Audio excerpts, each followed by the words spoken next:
Helen Yee here with Eyes on the Game, being joined by the one and only, the MMA pioneer, UFC Hall of Famer, and former UFC heavyweight champion, the one and only Bas Rutten. First off, happy early birthday. I would sing for you, but I don't think you want to hear me sing. Oh, I don't know about that. You know, everybody can use a good laugh, so maybe you should. Hey, maybe after the interview, I'll go ahead and do that. But first off, we are here at the Karate Combat headquarters, where you are a commentator and a brand ambassador. Kind of describe what your experience has been like with Karate Combat. Well, it started all the way back when they called me and they said, "Hey, are you interested in to be an ambassador for a full contact karate league that we're going to make?" I said, "Are you kidding? It's the first sport I started with, or my friends started with. I know a lot of fighters who are now in the UFC started with karate. Yeah, what is not to love? So yeah, please sign me up." Yes, and you have been in combat sports for decades. What makes this league so unique and special? Well, it's like I said before to people, you know, it's the most attended martial arts on the planet. Everybody knows karate. I always give the example, if a little kid's asking his mom and dad if they can watch mixed martial arts, they're probably going to say no. But if a 10-year-old asks for karate, probably the whole event, the family's going to sit together and watch karate. There's that respect that we have, you know, there's the mutual respect between fighters. It's just, yeah, that's for me everything, by the way, respect, you know, but that also solely in life and walking around, open the door for somebody. You know, I guarantee you that every karate guy here will do that for a person. You see, and other people, yeah, a lot of people don't do it. But for me, that's an important role. Now, in 2021, what can the fans expect from Karate Combat? Well, more and more high-level karatecas, Olympic-level karatecas are coming here to compete full contact, you know, and it's really great to see the growth. You see them in the beginning making some mistakes, then they realize, wait a minute, maybe I should take some boxing or kickboxing classes on the side, so I start making combinations instead of trying to finish the fight with one punch and then stop, you see? So to see that and to see the people start using the cage has a 45-degree angle shaped wall on the side that people can actually use the fighters for their advantage, to their advantage. Now you see people luring the opponent into the corner, and then suddenly they use that corner to spin out of it and then come with an attack. Now also people want to use that for a Showtime Paris kick, you know, pushing off on the cage and the kick, but you can do this with Karate Combat as well. So it's growing every time. It's getting better and better. More people, more karatekas around the world are seeing it, and they're calling the office and say, "Hey, I want to be involved in this." And if you are a talent, they're going to say yes. Now, are there a certain or a couple key fighters that they should watch out for? Well, Edgar Scrivers, that's one of the guys that I really like him. You know, this is a guy who has no nonsense, always coming forward. You know, he breaks opponents mentally, you know, and the amount of stamina that he has and the amount of heart that he has, you know, in the first round, you think, oh, man, there's no way he's going to do this for 5 rounds. But he just keeps on going for 5 rounds. And guys like that, Joshua Quayhagen, you know, he came in here. I was at the first show there as well. I was in Miami. He got knocked out by Abdullah Ibrahim, and then suddenly his last 4 battles. He's the champion now. He started beating everybody, you see, because he made a mistake. He says he's working on a mistake, and now he's coming back. But we have a lot of fighters. Dionisio, El Capitan, they call him.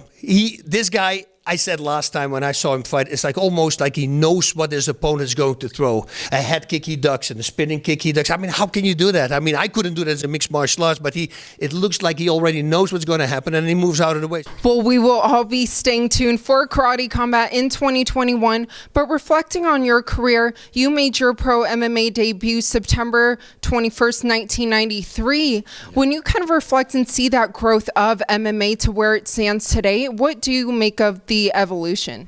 I think it's crazy. You know, I compare it, and I'm an old guy, so a lot of people don't know what I'm talking about. Now, the movie Rollerball, it was a very old movie with James Caan. They did a remake, and it was in the future, in like 2020 or 30, when all violence was gone, but there was one sport that had an outlet for violence, and it was rollerball. And I said, this is going to be exactly like that. In 4 years, so I thought 1997 was going to be it already. I said, in 4 years, this is going to be the biggest sport on the planet. Now, I was a whole bunch of years off, but then thankfully, Dana White and the UFC, the Fertitta brothers, they came up with this great plan to make it like a contender kind of show that they had in boxing, The Ultimate Fighter. And that really put mixed martial arts on the map. So, yeah, to see the growth going, you know, from open weight, going from tournaments, suddenly going to, tournament as well, but not at the same night. Because if a tournament at the same night, there's a lot of luck involved as well, right? I mean, your opponent maybe fought 3 rounds, had a battle for 3 rounds, and maybe you won by knockout in the first 30 seconds. So you go fresher to the next fight. So if you really want to make it honest, then I say spread the tournament out over 6 months,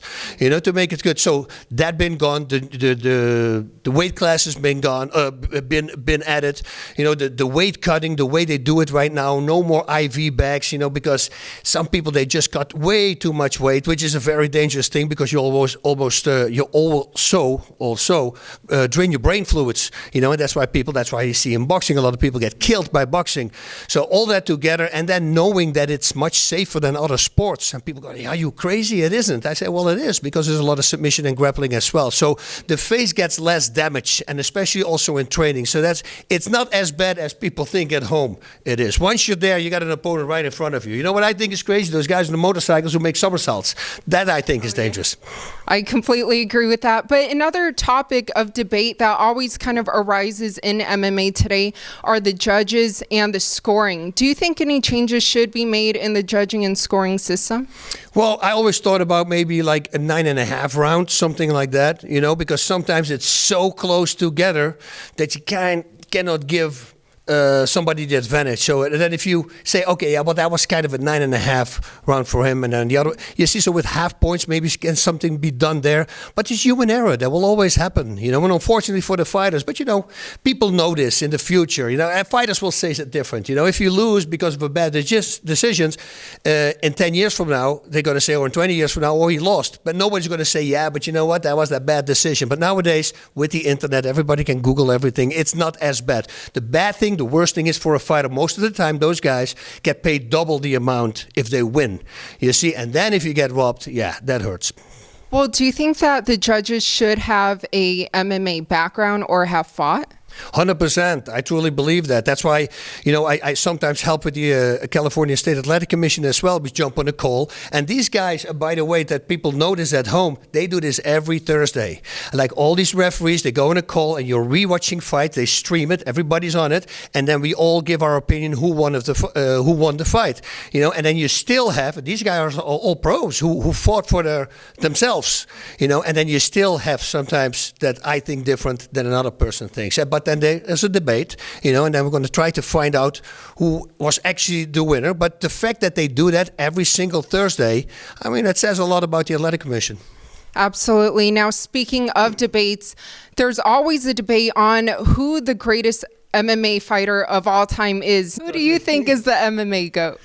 Oh, it's a very hard one for me. Fedor Emelianenko, Sakuraba, and then of course we got all these guys that we know, George St. Pierre. I mean, and now you look at Khabib Nurmagomedov. I mean, all these guys. I mean, especially Khabib, he never lost. They say, oh, he's a boring fighter. I mean, he's finishing people. He finished people at the end of his career. And that means that he's the champ and he fights the best guys on the planet, and he's finishing these guys.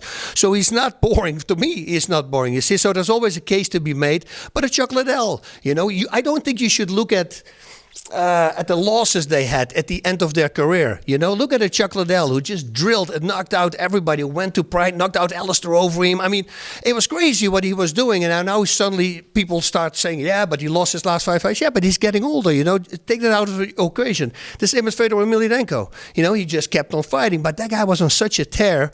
I think that he deserves to be in the Hall of Fame. But you bring up Fedor, and there's always some debate on, would Stipe surpass Fedor as the greatest heavyweight of all time? What do you think Stipe needs to do to kind of be in that conversation or surpass Fedor? Yeah, there's a stupid conversation that people always have because they're not the same age, and I always go like, that will never happen. So you should stop speculating about that. It was a different time. Like, I was winning fights in my time.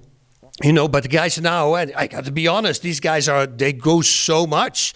Can I do still the same thing? I don't know if I could do the same thing. Now, if I will be born now with the same skill set that I have, and I did my whole career with one training partner, pretty much, at last, not for my last 3 fights, but the rest was one training partner.